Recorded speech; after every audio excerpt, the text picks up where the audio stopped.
Terima kasih kepada Pak Alex yang telah memimpin dalam doa syafaat dan membacakan pengumuman, ya. Shalom, selamat pagi Bapak Ibu sekalian, sekali lagi saya ucapkan, ya. Hari ini saya menggantikan Bapak Riza, ya, untuk berdiri depan Bapak Ibu sekalian, dan sebelum masuk ke dalam khotbah, saya juga kembali undang Bapak Ibu sekalian untuk kita boleh menghadiri sama-sama bagi yang masih di Jakarta, ya. Kalau untuk mengikuti diajarkan kohort dan boleh ajak teman-teman atau saudara-saudara kalian untuk mengikuti. Dan juga untuk khusus Senin ini saja, siaran RPK libur dulu, ya, kemudian baru ada nanti tanggal 30 lagi dan seterusnya ada. Ini kan akan direncanakan rutin untuk ada terus. Bapak Ibu sekalian boleh sama-sama kembali, boleh setiap jam 8 malam Senin boleh meluangkan waktunya, entah itu di jalan, entah itu di mall, entah itu di gimana, bisa streaming, ya, atau kalau di jalan bisa setel radio mobil untuk mendengarkan siaran dari radio. Boleh ikut juga interaktif tanya jawab supaya makin banyak orang yang terberkati, dan juga boleh di sounding ke semua ke teman-teman Bapak Ibu saudara sekalian. Baik, pada pagi hari ini saya akan membawakan firman Tuhan yang berjudul bertema The Providence of God atau pemeliharaan Allah. Eh, dan pembacaan firman hari ini diambil dari Rut 2. Kita akan baca seluruh pasalnya, kita sama-sama boleh buka Alkitab kita dari Rut pasal kedua. Kita akan baca ayat pertama sampai dengan ayat 23. Kita baca secara bergantian, saya akan bacakan ayat yang ganjil. Rut pasal kedua, ayat 1 sampai dengan 23. Saya akan bacakan ayat ganjil, begitu ayat genap Bapak Ibu Saudara sekalian, dan nanti ayat terakhir kita akan baca bersama-sama. LAI memberikan judul Rut bertemu dengan Boas. Naomi itu mempunyai seorang sanak dari pihak suaminya, seorang yang kaya raya dari kaum Elimelek namanya Boas.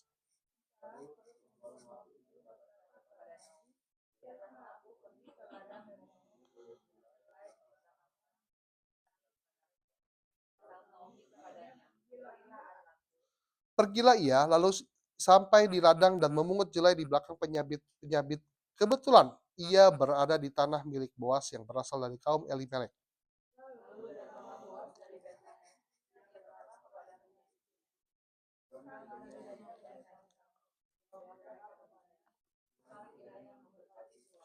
Lalu kata Boas kepada bujangnya, yang mengawasi penyabit-penyabit itu, "Dari manakah perempuan ini?"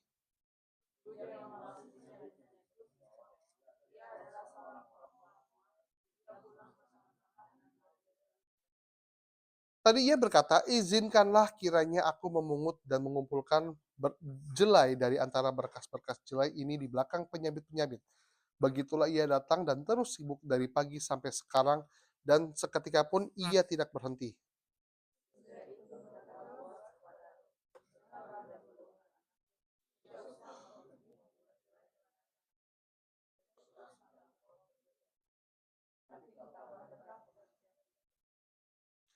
Lihat saja ke ladang yang sedang disabit orang itu, ikutilah perempuan-perempuan itu dari belakang, sebab aku telah memesankan kepada pengerja-pengerja lelaki, jangan mengganggu engkau. Jika engkau haus, pergilah ke tempayan-tempayan dan minumlah air yang dicedok oleh pengerja-pengerja itu.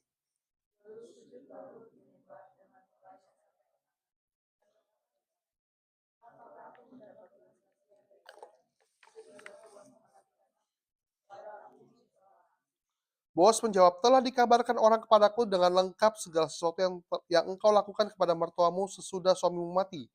Dan bagaimana engkau meninggalkan ibu bapamu dan tanah kelahiranmu, serta pergi kepada suatu bangsa yang dahulu tidak engkau kenal.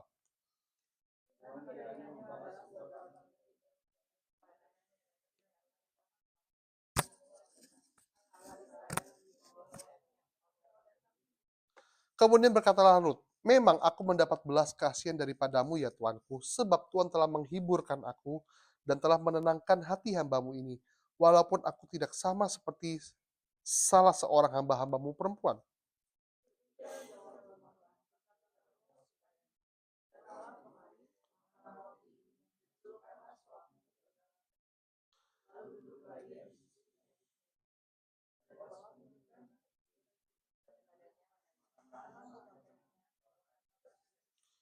Setelah ia bangun untuk memungut pula, maka Boas memerintahkan kepada pengerja-pengerjanya dari antara berkas-berkas itu, pun ia boleh memungut, janganlah ia diganggu.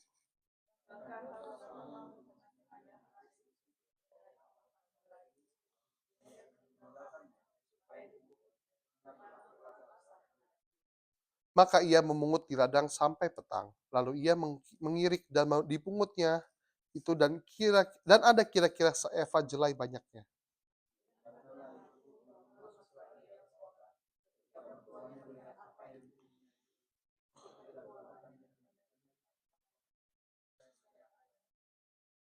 Maka berkatalah mertuanya kepadanya, di mana engkau memungut dan di mana engkau bekerja hari ini? Diberkatilah kiranya orang yang telah memperhatikan engkau itu. Lalu diceritakannya kepada mertuanya itu pada siapa ia bekerja. Katanya, nama orang pada siapa aku bekerja hari ini ialah Boas.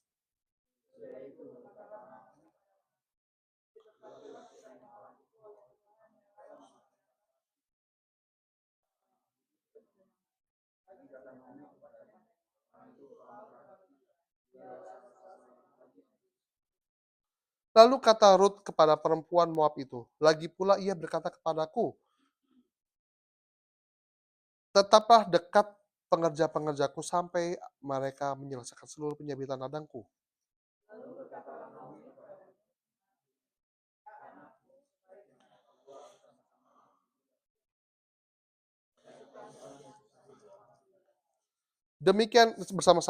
Demikianlah Rut tetap dekat pada pengerja-pengerja perempuan Boas untuk memungut sampai musim menuai jelai dan musim menuai gandum telah berakhir. Dan selama itu ia tinggal pada mertuanya. Mari kita berdoa. Bapa dalam surga, kami telah buka firman-Mu, kami telah baca firman-Mu, Kau boleh hadir ke Tuhan di tengah-tengah kami, memimpin ibadah ini, memimpin pemberitaan firman-Mu Tuhan. Pakailah Tuhan hamba-Mu yang tidak ada apa-apanya dan penuh dengan kekurangan, biar Tuhan hamba-Mu boleh menyampaikan firman seturut dengan kehendak-Mu ya Tuhan, dan menguatkan menjadi berkat Tuhan. Berkati setiap kami Tuhan, hati-hati hati setiap kami Tuhan yang merupakan tanah ya Tuhan. Biarlah hati kami menjadi tanah yang subur, siap untuk mendengar dan bertumbuh menumbuhkan benih firman Tuhan. Terima kasih. Dalam Tuhan kami dalam ucap syukur. Amin. Bapak Ibu Saudara sekalian, kita sudah masuk ke dalam pembahasan Rut pasal kedua. Ya kemarin kita sedikit flashback ya. Rut pasal pertama itu berbicara yaitu tentang kisahnya itu berpusat pada 3 tokoh. Di Rut pasal pertama itu Naomi, Rut dan Orpa. Di mana kita dari 3 orang itu merupakan penggambaran dari orang Kristen ya. Yang satu setia sama Tuhan apapun yang terjadi ya. Itu siapa? Rut. Yang satunya ketika orang Kristen ketika mendengarkan firman bisa bertumbuh, tetapi ketika ada masalah dia meninggalkan Tuhan. Siapa dia? Orpa. Dan ada satu lagi, ini tengah-tengah ya. Ketika ada masalah dia dia dia kecewa dan kepahitan kepada Tuhan, ya, kepahitan pada Tuhan dari semua pola pikir perkataannya, tetapi dia tidak meninggalkan Tuhan, setia. Ya, kira-kira kita yang mana nih Bapak Ibu Saudara sekalian ya. Nah, kita sekarang masuk ke dalam Rut pasal kedua. Rut pasal kedua ini eh, berpusat pada 3 tokoh saja, yaitu sebenarnya ada sih tokoh-tokoh lain yang figurnya nggak disebutkan namanya ya. Tapi kita berpusat pada 3 tokoh, yaitu siapa? Rut yang jelas pertama, yang kedua Boas dan Naomi. Nah, kita akan belajar dari 3 tokoh ini, dan kita juga belajar tema khotbah hari ini adalah the providence of God, atau pemeliharaan Allah. Bagaimana Allah memelihara kita, memelihara Rut, dan juga bagaimana Allah memelihara kita. Secara prinsipnya saya akan bagikan pada hari ini. Dan sedikit flashback ya, Rut itu adalah bangsa Moab. Bangsa Moab itu bangsa yang jelas bukan umat Kristen, bukan umat Yahudi ya, bangsa perjanjian lama ya, berarti digambarkan bukan orang Kristen awalnya. Nah, waktu itu terjadi kelaparan di tanah tanah Kanaan ya, Israel itu.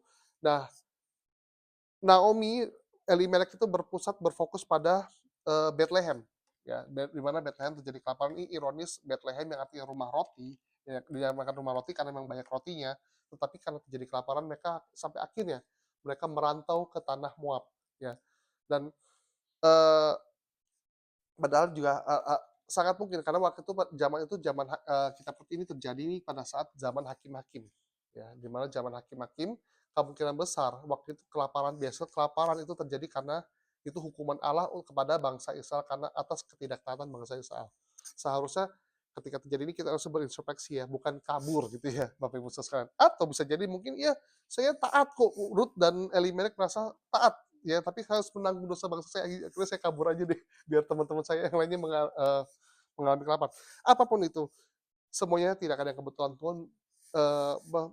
Tuhan, Rut, maaf, Naomi pergi ke tanah Moab dan pada akhirnya mengalami kepahitan, masalah pergumulan yang berat ya, dimulai dengan kematian suaminya, lalu mengambil perempuan Moab untuk menjadi mantunya ya, dan ini sebenarnya sudah melanggar firman Tuhan ya, Bapak Ibu sekalian ya.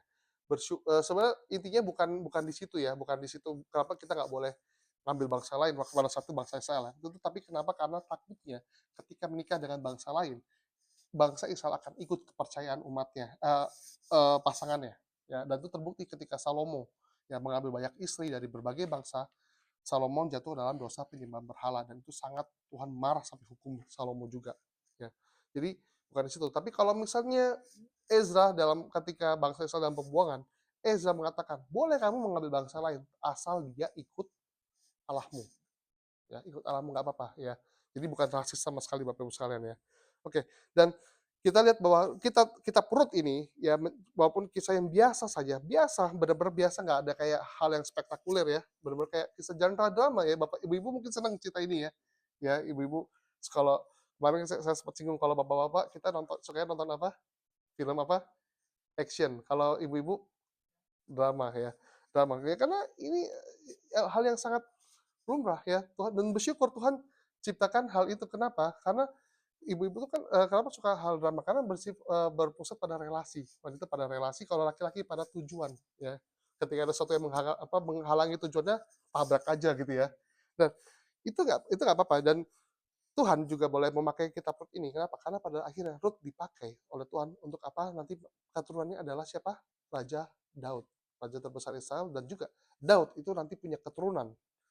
Ada raja segala raja, yaitu siapa? Yesus Kristus. Jadi Rut adalah bagian dari sejarah keselamatan. Kisah Rut yang mungkin biasa-biasa saja.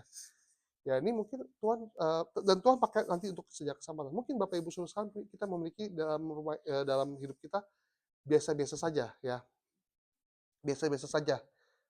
Tapi ya eh, Tuhan mungkin akan pakai nanti untuk pekerjaan yang besar. Jadi jangan khawatir. Oh saya nggak bisa. Tuhan nggak panggil saya menjadi gubernur, ya, wali kota, gubernur, presiden, atau Tuhan nggak panggil saya jadi hamba Tuhan besar. Tuhan nggak panggil saya menjadi direktur atau jadi pengusaha kaya atau jadi atlet atau apapun itu. Saya orang biasa. Saya hanya ibu rumah tangga. Ya, kita nggak tahu, Bapak Ibu Saudara. Bisa saja di masa depan Tuhan ketika kita jadi ibu rumah tangga, ketika kita jadi seorang ayah yang biasa, ya, tapi kita bisa mendidik anak kita. Kita nggak tahu anak kita atau anak cucu kita Tuhan bisa bangkitkan suatu saat lagi nanti. Itu apa? Didikan kita, melalui didikan kita. Ya, baik. Kita akan masuk dalam poin khotbah. Saya akan memberikan menyimpulkan 3. Poin yang pertama yaitu Allah memelihara umatnya melalui peristiwa-peristiwa yang bukan extraordinary. Mohon maaf sebentar, ini boleh nggak sih yang lagi persiapan boleh bentar dulu nggak sebentar nggak? Bisa kan ya? Sorry. Harus fokus khotbah.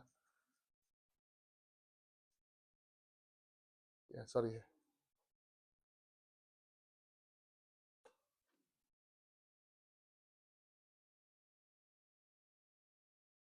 Oke, baik, saya lanjutkan ya.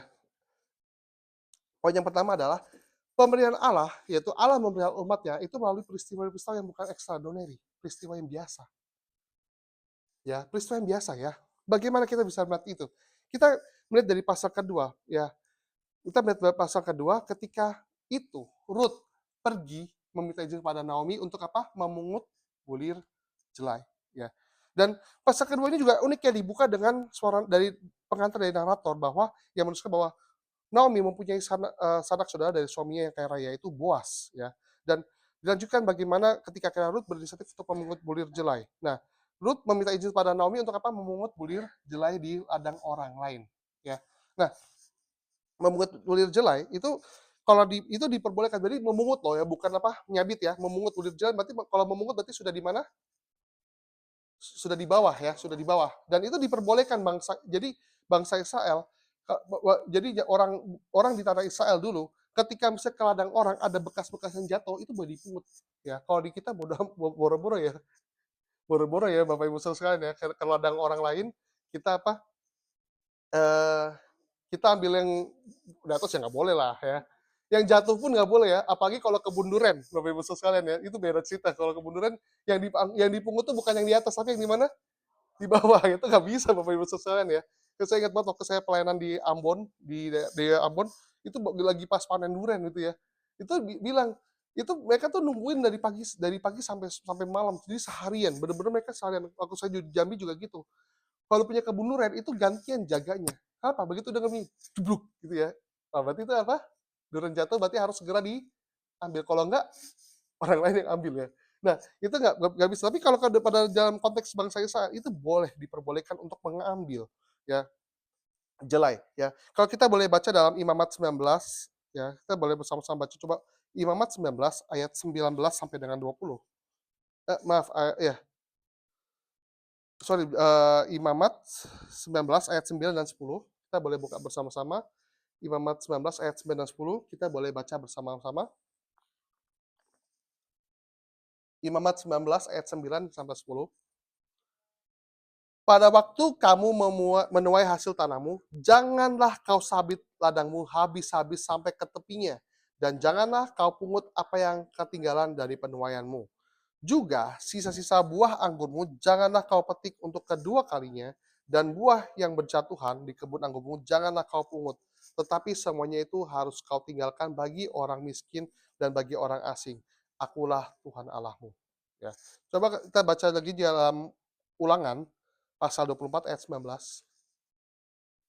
Ulangan pasal 24 ayat 19. Ya. Kita baca bersama-sama. Apabila engkau menuai di ladangmu, lalu terlupa seberkas di ladang, maka janganlah engkau kembali untuk mengambilnya. Itulah bagian orang asing, anak yatim dan janda, supaya Tuhan Allahmu memberkati engkau dalam segala pekerjaanmu. Nah, jadi ini jelas Bapak Ibu Saudara sekalian ya, ini perintah Tuhan ya. Rut kenapa bisa mengambil? Karena ini adalah perintah Tuhan untuk apa?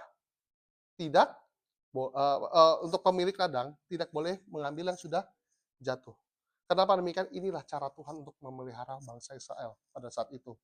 Ya, kan dulu mana ada waktu di padang gurun ada mana, bangsa Israel nggak perlu kerja. Tapi sekarang setelah bangsa Israel kerja dipersiapkan.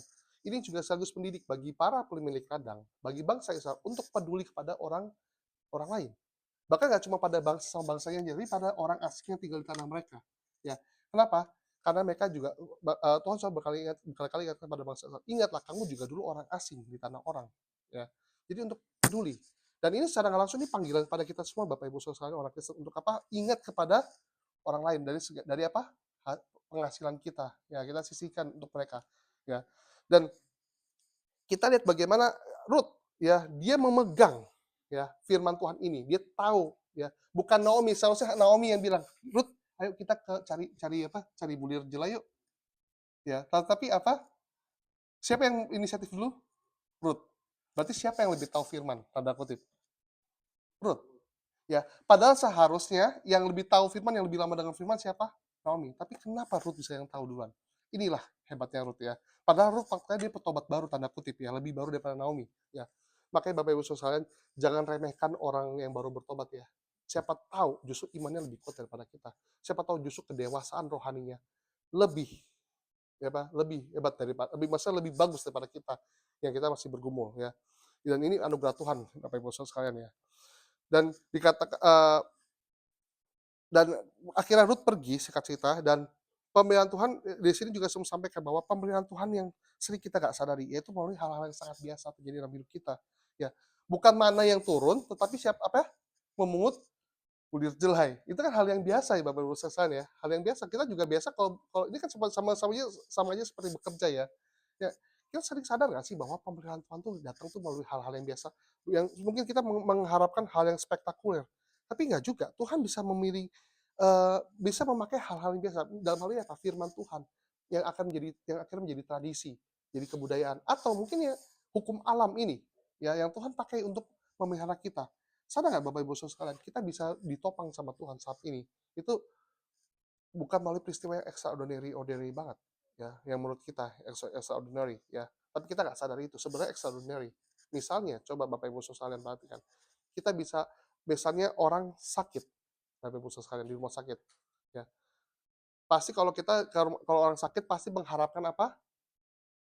Sembuh dong ya, nggak mungkin ya, nggak mau sembuh, saya mau mati aja gitu ya. Seorang sudah putus asa ya, pasti mengharapkan kesembuhan, ya. Nggak jarang, bahkan, saya yakin setiap orang ketika sakit, pasti mengharapkan apa? Mujizat, iya kan ya? Saya bukan anti mujizat, tetapi ya, Tuhan kiranya bisa nggak sih pakai orang-orang ini untuk apa, orang-orang dokter, tanda kutip, untuk, eee, memberikan mujizat bagi kita, bisa ya? Ya memang justru itu yang harusnya ya. Ya kalau misalnya ada mujizat ya puji Tuhan, tapi kalau enggak ya udah nggak apa-apa, ya. Dan bukankah kita seringkali walaupun kita melakukan pertolongan mujizat ya, tapi kayak kita nggak sadar bahwa mujizat itu juga bisa datang dari orang-orang yang bekerja, ya. Melalui dokter. Dokter itu juga bekerja nggak sembarangan ya. Mau dokter mau agama apapun juga, ya kalau memang dia dokter, dia belajar ilmu, dia bisa Tuhan pakai untuk menyembuhkan kita. Ya Bapak Ibu Saudara sekalian. Misalnya contohnya ya, contohnya ya, dia, ada orang sakit ya, wah bawa didoakan nggak sembuh-sembuh ya, didoakan nggak sembuh-sembuh. Terus sampai mungkin orang sampai, hopeless, sampai bawa ke orang pintar, atau bawa ke hamba Tuhan yang spesialis penyembuhan, ya penyembuhan ilahi, mujizat itu ya, nggak sembuh-sembuh. Dibawa ke dokter, cuman suruh minum 1 pil aja, beres penyakitnya. Dokter, "Oh hamba Tuhannya nggak sakti dong," gitu. Nggak, bukan hamba Tuhan nggak sakti. Ingat, Tuhan juga memakai dokter. Tuhan juga memakai apa? Medis. Dokter itu juga nggak sembarangan bekerja. Dia berdasarkan apa? Penelitian. Di mana Tuhan sudah menaruh hukumnya, hukum alam ini untuk manusia boleh teliti. Dan bukankah perkembangan teknologi, perkembangan ilmu pengetahuan yang ada ke medis itu juga menolong kita, Bapak Ibu sekalian. Jadi jadi bisa saja, bukan berarti saya anti mujizat ya, saya nggak percaya mujizat, bukan berarti itu. Bisa saja, tapi kalau Tuhan nggak kasih bagaimana? Ya. Dan pun dokter pun juga kadang sudah berusaha juga menolong, tapi juga kembali lagi pada ujung-ujungnya, dokter sudah melakukan segala upaya medis, tapi kalau memang nggak bisa ya mau gimana, ya. Tapi, berarti bagaimana ya, kalau misalnya Tuhan berkata lain ya sudah, ya maksudnya mau gimana, kita mau mau paksa Tuhan, ya nggak juga kan, begitu. Nah, jadi walaupun kita nggak menyadari, segala perkembangan zaman ini juga tak lepas dari providensi Allah, pemilihan Allah melalui anugerah umumnya, Bapak Ibu Saudara sekalian. Dan walaupun kita orang percaya juga lupakan pemilihan Allah, peristiwa dan kita mengharapkan spektakuler. Bisa dibayangkan Bapak Ibu sekalian, kalau hidup kita hanya mengandalkan mujizat yang spektakuler terus, ya. Saya jujur saya nggak mau Bapak Ibu sekalian hidup yang hanya mengandalkan mujizat yang spektakuler. Kenapa? Mujizat yang spektakuler, yang extraordinary itu biasanya terjadi kalau keadaan sudah apa? Sudah apa? Udah genting, udah mendesak, udah nggak ada jalan lain. Baru ada mujizat yang extraordinary, kadang-kadang seperti itu ya. Puji Tuhan kalau Tuhan ini ya. Tapi Bapak Ibu saudara sekalian kalau dikit-dikit mujizat Tuhan kita ini ya, kita mengandalkan itu kita hanya mau Tuhan enggak, Tuhan enggak tahu Tuhan mujizat ya. Bisa dibayangkan Bapak Ibu saudara sekalian, hidup dengan apa? Kegentingan seperti itu. Mau Bapak Ibu saudara sekalian hidup dengan penuh kegentingan. Ya saya sih nggak mau, saya berharap Tuhan pelihara kita, saudara kita berjalan dengan Tuhan. Kalau Tuhan pimpin seperti itu iya, tapi bukan berarti kita mengharapkan mujizat. Kecuali kita misalnya sudah coba segala cara, ya kita serahkan pada Tuhan. Tuhan mungkin kita minta hikmat Tuhan, apa yang Tuhan mau kerjakan dalam hidup kita. Baru Tuhan mungkin kasih jalan keluar. Ya. Jadi kita bersyukur Bapak Ibu sekalian kalau Tuhan boleh memelihara kita kepada untuk kita boleh bersama-sama melihat pemeliharaan Tuhan melalui hal yang biasa, bukan extraordinary. Ya. Dan kita kemudian Bapak Ibu Saudara sekalian, ya. Kalau kita bicara kembali kepada Ruth, bayangkan, Ruth Ruth, ya dia berusaha sedemikian rupa, ya berusaha maaf ya, Ruth, dia beriman, dia kenal betul firman Tuhan. Padahal kalau kita, beda dengan Naomi, ya kita mungkin bisa maklumi, Naomi kenapa bisa kepahitan seolah lupa dengan Tuhan. Ya karena mungkin Naomi mengalami kepahitan yang sangat, Bapak Ibu sekalian ya. Kepahitan yang sangat ya. Bisa dibayangkan loh itu peristiwa yang pahit itu bisa membuat pergumulan itu bisa menguji tapi juga sekaligus dapat membentuk dan merasakan iman ya. Ruth juga mengalami kepahitan nggak sih Bapak Ibu sekalian sebenarnya? Iya, dia tinggal mati suaminya. Siapa juga?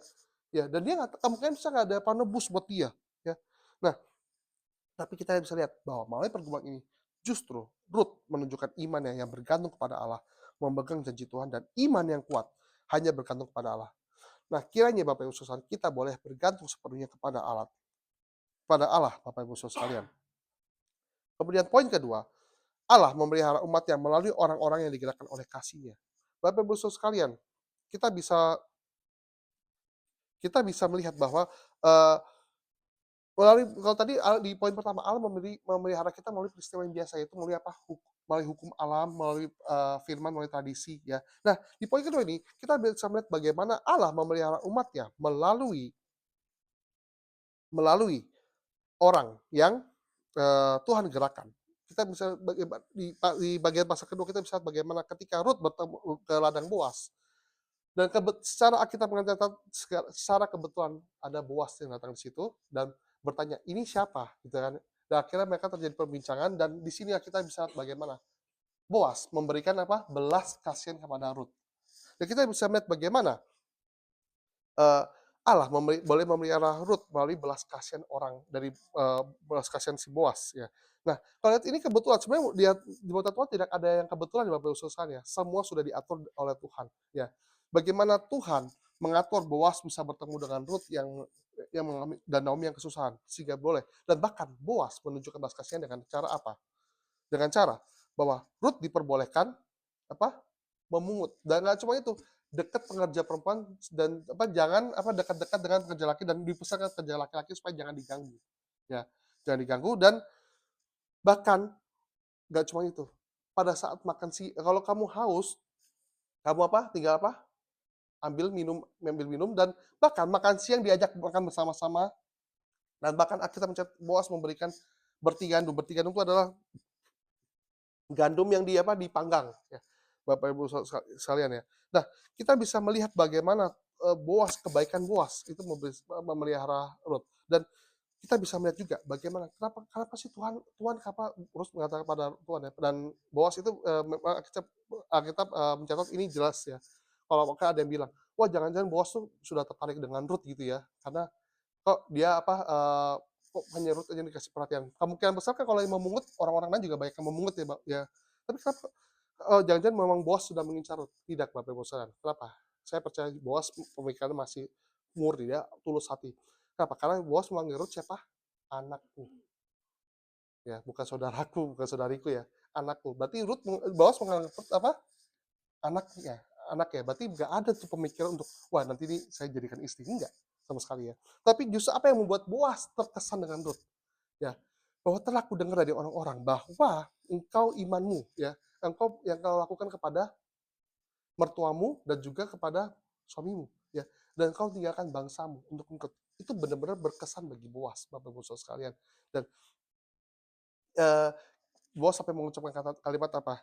Kiranya, ya, kiranya Tuhan mengepakkan sayap kepadamu. Itu kalau mengepakkan sayap itu benar-benar kayak itu arti itu tadi nggak cuma dilindungi, tapi itu adalah nanti ayat itu dipakai oleh Ruth untuk ketika Ruth di fase ketiga ya. Di pertemuan berikutnya saya akan bahas kepakan sayap itu benar-benar itu istilah untuk bagaimana Tuhan memelihara sebagaimana seorang suami, sebagai seorang ibu atau ayah kepada anaknya ya. Dan kita bisa melihat bagaimana Boas memberikan kasihan dan tentu saja walaupun bukan hanya karena masih saudara, tetapi karena iman besar ditunjukkan oleh Ruth. Nah, kita Bapak Ibu sekalian, ketika kita ketika kita melihat saudara seiman kita yang mungkin baru bertobat, ya, biar kita juga belajar dari Boas. Kita memberikan kasih kita kepada mereka. Ya, nggak harus dengan materi, tapi dengan apa? Dengan doa, dengan perhatian, dengan pertolongan, ya, dengan dukungan, ya. Kalau dia butuh apa kita tolong, Bapak Ibu sekalian. Jangan kita ingat kebanyakan dari kita ketika kita menginjili orang lain, kita memenangkan orang, tetapi orang itu kita lupakan sehabis itu. Jangan seperti Bapak Ibu Saudara, kita harus ingat ya, paling tidak ingat dalam doa kita, supaya apa? Tuhan boleh memelihara imannya, Bapak Ibu Saudara. Bisa dibayangkan, banyak juga orang yang karena kita nggak tahu orang ini Ini itu apa, orang yang kita injili itu apakah dia mempunyai hati seperti tanah yang subur, atau dia punya hati seperti tanah yang di bawahnya berbatu yang nggak bisa bertumbuh subur, kita nggak tahu. Dia tuh boleh memelihara imannya, dan kita juga harus perhatikan supaya benar-benar kalau misalnya memang tanah berbatu, kita boleh bantu bersihkan tanahnya dari batu-batu, sehingga firman itu yang boleh kita tabur, yang kita tabur itu boleh menjadi hati menjadi tanah yang subur. Bapak Saudara sekalian. Nah, saya percaya Tuhan menunjukkan belas kasihan dan pertolongan pada dan pemeliharaan kepada kita dan sesamanya kepada melalui orang lain, termasuk kita, ya. Itu bukan dengan cara yang extraordinary, bukan seperti bangsa Israel yang makan tinggal turun, tahu turun ya mana. Bukan, tetapi melalui apa? Kebaikan orang lain. Jadi pemeliharaan Tuhan ini bukan satu hal yang extraordinary ya. Tuhan bisa pakai suatu hal yang extraordinary, tapi bisa juga melalui orang lain. Bapak-Ibu sekalian ya. Juga berarti kalau melalui orang lain, pemeliharaan Tuhan kepada umatnya juga bisa melalui siapa? Kita, Bapak Ibu sekalian. Dan saya pribadi dan punya dan istri memiliki prinsip dalam pelayanan bahwa jika Tuhan menggerakkan hati kita untuk menolong orang lain, jangan ditahan-tahan. Karena bisa saja Tuhan memakai kita untuk menjadi saluran berkat. Dan terbukti Bapak Ibu sekalian, ketika kita digerakkan oleh Tuhan menolong, kita tahan-tahan, pasti hilangnya lebih parah. Betul. Itu yang saya pernah nggak sih Bapak Ibu saudara mengalami hal ini ya? Tergerak hati untuk menolong, tapi jangan deh, nggak usah lah, pasti dia bisa. Malah hilang beneran. Pernah nggak? Tetapi coba kalau kita digerakkan, kita berikan, ya kita berikan pertolongan. Tuhan bisa tambahkan lagi. Benar nggak? Pernah nggak malam ini? Nah ini Bapak Ibu sekalian ya. Biarkan biarlah kita bisa menjadi saluran berkat ya. Dan bukankah ini seperti lagu yang kita nyanyikan? Jadikan aku saluran berkat Bapak Ibu sekalian. Boas menunjukkan kasih sayang yang besar kepada Rut sehingga ia memesankan pada pengerjanya dan bahkan meninggalkan sengaja di kamu tarik jatuhin ya. Dan pada akhirnya Rut juga dalam hal ini menunjukkan upaya kerja keras itu apa dari pagi hingga sore nggak berhenti memungut jelai sampai Rut membawa pulang berapa seeva tuh kalau ukuran sekarang itu kurang lebih 36 liter 36 liter jelai, anggaplah 36 liter beras. Satu liter beras kurang lebih 800 gram ya, kurang lebih ya. Berarti berapa itu? Sekitar 20 kilo lebih pokoknya. Bisa dibayangkan Bapak Ibu sekalian ngangkutnya bagaimana itu ya. Banyaknya kayak apa tahu ya. Bayangkan aja Bapak Ibu sekalian ya, galon Aqua aja tuh ya, galon air minum itu beratnya sekitar 19 liter, 19 kilo, 1 liter 1 kilogram. Atau bawa karung beras yang besar, Ruth sendirian bawa, bayangkan ya. Kita lihat bagaimana dalam hal ini Ruth menunjukkan kerja kerasnya Bapak Ibu sekalian. Tuhan pelihara, yes. Tuhan melalui orang-orang yang berdasarkan yes, tapi Tuhan juga menuntut kita apa? Bekerja keras Bapak Ibu sekalian. Ketika kita memang jalan buntu, kita nggak bisa lakukan apa-apa. Ya kita berdoa sama Tuhan. Tapi Tuhan buka jalan, kita melangkah all out total Bapak Ibu sekalian. Dan uh, dalam hal ini misalnya kalau dalam konteks Eropa, misalnya kalau ketika orang lagi susah, ya mereka nggak pusing. Kenapa? Karena pemerintah menanggung mereka. Ya. Pantesan orang Eropa mereka nggak meninggalkan Tuhan, mereka nggak bergantung pada Tuhan. Kenapa? Ya kita dicukupin pemerintah kok nggak usah takut. Nah, tetapi kita harusnya kita bekerja keras bukan berarti bahwa kita nggak, tapi justru dengan kita bekerja keras kita bergantung sepenuhnya pada Tuhan. Ya karena kita nggak tahu apa yang kita dapat itu semua bergantung dari belas kasihan Tuhan. Nah, Rut yang baik dalam hal ini kita bisa melihat sikap Rut yaitu apa? Rut baik, rajin, bijak, setia, dan cakap dalam segala hal. Mungkin ini yang akhirnya menjadi penggambaran dalam Amsal istri yang cakap. Ya, istri yang cakap ya di kalau nggak salah Amsal 31 atau 30 gitu ya. Digambarkan seperti ini ya, bayangkan ini suami siapa yang beruntung mendapatkannya. Kita lihat dan kini kita bisa belajar dari Ruth bagaimana setia akan janji Tuhan, bekerja keras dan bergantung pada sepenuhnya pada Tuhan. Baik, poin ketiga Bapak Ibu sekalian, kepahitan seringkali membuat kita lupa akan harapan dan pemeliharaan Tuhan. Kita lihat sekarang kita berfokus pada tokoh kita yaitu Naomi. Nah, yang kita seperti kita tahu Naomi dari awal mengalami kepahitan kepada Tuhan, ya. Dan kalau kita ingat pasal pertama bagaimana Naomi dia menyuruh mantunya pada pulang balik ke bangsanya, kenapa? Karena nggak ada anak laki-laki lagi yang bisa menjadi penebus bagi kamu. Ya, penebus itu maksudnya menolong ya. Dan memang nanti di pasal ketiga kan belajar bagaimana Boas itu yang diharapkan jadi penebus penebus dari Naomi ya. Penebus itu ya perkawinan Levirat yang pernah kita baca dalam Ulangan 25 ya. Dan penebus ini kita pikir kalau mungkin konteks zaman sekarang itu terdengar aneh ya, tapi kalau zaman dulu ini itu sangat wajar dan itu cara Tuhan untuk memelihara umatnya juga ya. Dan penebus inilah nanti Boas ini digambarkan sebagai tipologi dari Kristus Yesus ya. Penebus ini juga bagaimana Kristus menebus kita. Nanti kita akan bahas di pertemuan berikutnya ya. Dan saya percaya semoga kita juga punya lebih banyak waktu ya. Dan kalau ingat pasal pertama ya bagaimana kita lihat bagaimana pasal pertama Naomi sampai menunjukkan kepahitannya, dia sampai apa, mengatakan apa, Tuhan mengacungkan tangannya kepada aku, mengacungkan itu berarti pakai pedang gitu ya. Terus bahkan Tuhan berperkara kepadaku di meja sidang, ya, sedang menuntut di pengadilan kayak seolah-olah seperti itu. Dan ketika orang-orang lihat, Naomi kamu kayak itu, Naomi bilang apa? Jangan panggil aku Naomi, panggil aku Mara. Artinya apa? Pahit. Bayangkan Bapak Ibu sekalian. Tetapi setelah dia melihat Ruth datang. Dan Ruth membawa berkas gandum yang banyak ya. Kurang lebih sekitar 20 kilo lebih ya. Dan bahkan ya Ruth sampai membawa juga sisa makanan dari yang dikasih oleh Boas. Langsung Naomi terbuka matanya. Dia ingat akan siapa? Tuhan. Oh ternyata apa? Diberkatilah seperti itu, diberkatilah Tuhan. Padahal sebelumnya apa? Tuhan mengacungkan tangan, tapi kali ini perkataan Naomi bisa berubah, ya. Bisa berubah dan gak hanya itu ya. Oh ya, itu Boas itu adalah kaum kita, itu yang wajib menebus kita. Berarti ada apa? Harapan. Padahal sebelumnya Naomi mengatakan apa? Nggak ada lagi dari keluargaku yang bisa menebus kalian, menebus kamu. Nggak ada lagi. Tapi sekarang baru kalian ingat. Ya, oh iya itu Boas. Ya, Boas bisa menebus kita. Ya, bisa dibayangkan Bapak Ibu sekalian ya. Baru ingat ya, setelah terjadi peristiwa kebaikan Tuhan. Ya, kadang Bapak Ibu sekalian bukankah begitu? Tuhan izinin kita mengalami kepahitan. Tapi kita mendapatkan pertolongan, sampai kita lupa kan Tuhan. Tapi setelah kita mendapatkan pertolongan Tuhan, baru kita ingat. Dan biarlah Tuhan membangun hati saudara, menyadarkan kita. Ketika kita mendapatkan pertolongan Tuhan, kita selalu ingat akan Tuhan. Dan bahkan jika Tuhan belum menolong pun, kita tetap ingat dan bergantung sepenuhnya pada Tuhan. Ya. Dan kita bagaimana Tuhan berbalas kepada Naomi. Dia seperti bulu yang patah terkulai, tapi Tuhan tidak patahkan, malah Tuhan tegakkan. Sumbu yang dia sudah pudar, tapi Tuhan tidak pada mengantar, Tuhan menyalakan kembali.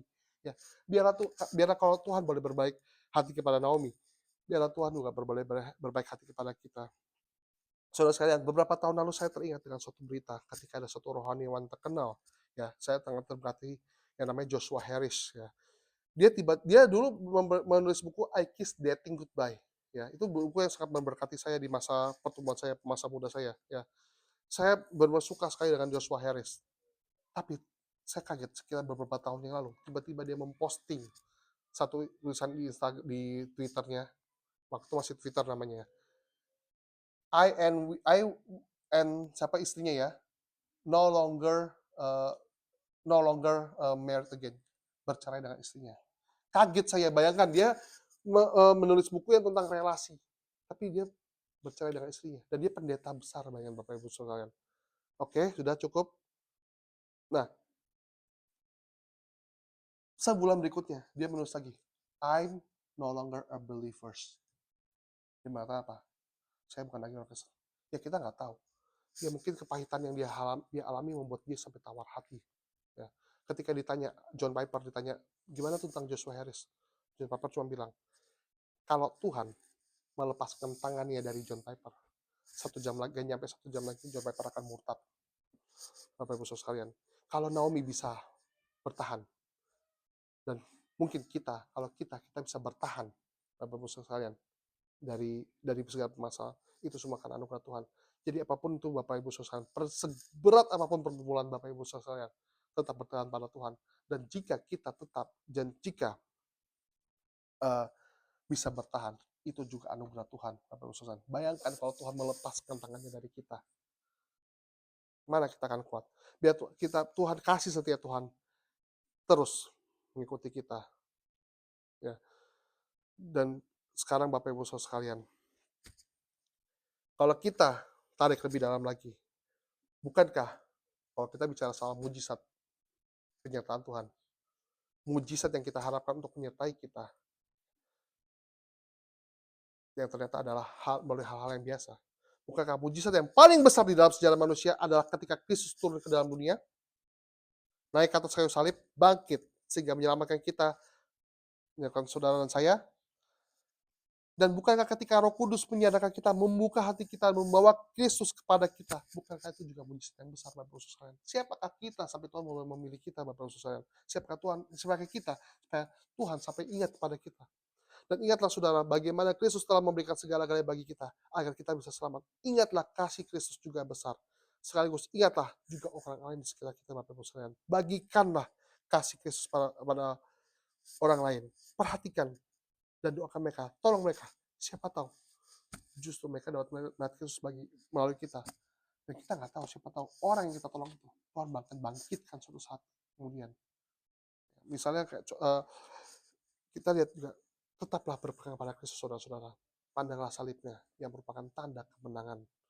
Kita mungkin saat ini kita terpuruk, atau kita bergumul dengan kelemahan kita, dosa-dosa kita, atau kita mungkin menghadapi pergumulan kita tiada henti. Ingatlah akan pengharapan kepada Kristus. Kristus telah menaklukkan dunia ini di bawah kakinya. Ia paham dan mengerti betul apa yang kita rasakan. Ia merasakan juga kesusahan kita. Ia mendamaikan kita dengan Allah. Kita bisa mendapatkan tempat di hati Bapa.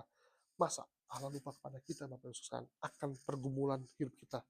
Kristus sendiri mengatakan, burung Tuhan pelihara, bunga di padang Tuhan hiasi. Terlebih kita anak-anak Tuhan, masa Tuhan nggak pelihara? Masa Tuhan lupa gitu saja? Kalau orang yang nggak mengenal Tuhan aja, Tuhan bisa berikan dengan anugerah umumnya. Masa kita Tuhan lupa? Ya. Kiranya firman hari ini bisa menjadi berkat dan bagi kita sekalian. Ingatlah, bergantung kepada Tuhan.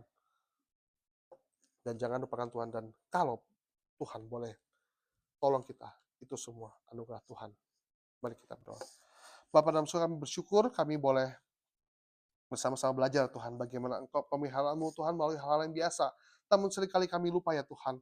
Biar Tuhan boleh senantiasa sadarkan kami akan pemeliharaan Engkau Tuhan di tengah kondisi apapun kami ya Tuhan. Dan juga baik melalui pemeliharaan-Mu melalui anugerah umum maupun orang-orang ya Tuhan di sekeliling kami ya Tuhan.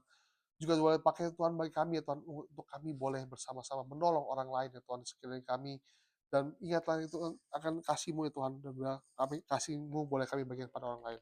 Pakai setiap kami Tuhan, kami serahkan setiap jemaat di tempat ini, agar kami boleh sama-sama kepadamu. Dalam waktu yang kami tahu dalam ucap syukur. Amin.